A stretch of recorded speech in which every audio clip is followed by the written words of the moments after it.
ദൈവതിരുനാമത്തിന് മഹത്വമുണ്ടാകട്ടെ. ഏവർക്കും ഹെർമിറ്റ്സ് ടോക്സിലേക്ക് സ്വാഗതം. ഇത് ഹെർമിറ്റ്സ് ടോക്സിൻ്റെ 821 ദിവസം. ഇന്നത്തെ പ്രഭാത ചിന്ത ശുദ്ധമുള്ള മർക്കോസ് 9 അധ്യായം 35 തിരുവചനമാണ്. അവൻ ഇരുന്നു പന്തിരുവരെയും വിളിച്ചു.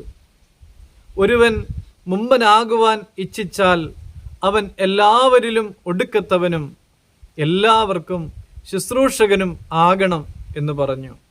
ഈ തിരുവചനത്തിലൂടെ യേശുക്രിസ്തു നമ്മോട് വിനയത്തിൻ്റെയും സേവനത്തിൻ്റെയും മഹത്വം ഉപദേശിക്കുകയാണ്.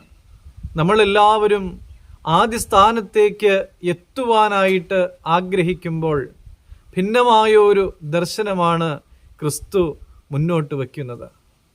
യേശു തമ്പുരാൻ തന്നെയാണ് വിനയത്തിൻ്റെയും ശുശ്രൂഷയുടെയും സേവനത്തിൻ്റെയും ഏറ്റവും വലിയ മാതൃക. തൻ്റെ ശിഷ്യന്മാരുടെ പാദങ്ങളെ കഴുകിയ സ്നേഹവാനായ ഗുരു. ഒടുക്കത്തവനാകുവാനും ശുശ്രൂഷകനാകുവാനും യേശു നമ്മളെ വിളിക്കുമ്പോൾ നമുക്കതിന് സാധിക്കാറുണ്ടോ?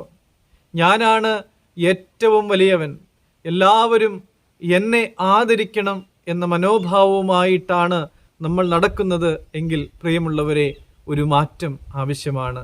ശുശ്രൂഷിക്കുന്നവരും സേവനം ചെയ്യുന്നവരുമായി മാറുവാൻ നമുക്ക് സാധിക്കണം. സത്യസന്ധമായ ശുശ്രൂഷയാണ് മഹത്വത്തിലേക്കുള്ള വഴി. യേശുതമ്പുരാൻ്റെ ദാസഭാവം നമുക്ക് മാതൃകയാക്കാം. നമുക്കിങ്ങനെ പ്രാർത്ഥിക്കാം. സ്നേഹവാനായ ദൈവമേ, ലഭിച്ച നന്മകൾക്കെല്ലാം നന്ദി പറയുന്നു. ശുശ്രൂഷകനാകുവാനും സേവനം ചെയ്യുവാനുമൊക്കെ ഞങ്ങളെല്ലാവരെയും ഒരുക്കണമേ. ദൈവം എല്ലാവരെയും അനുഗ്രഹിക്കട്ടെ.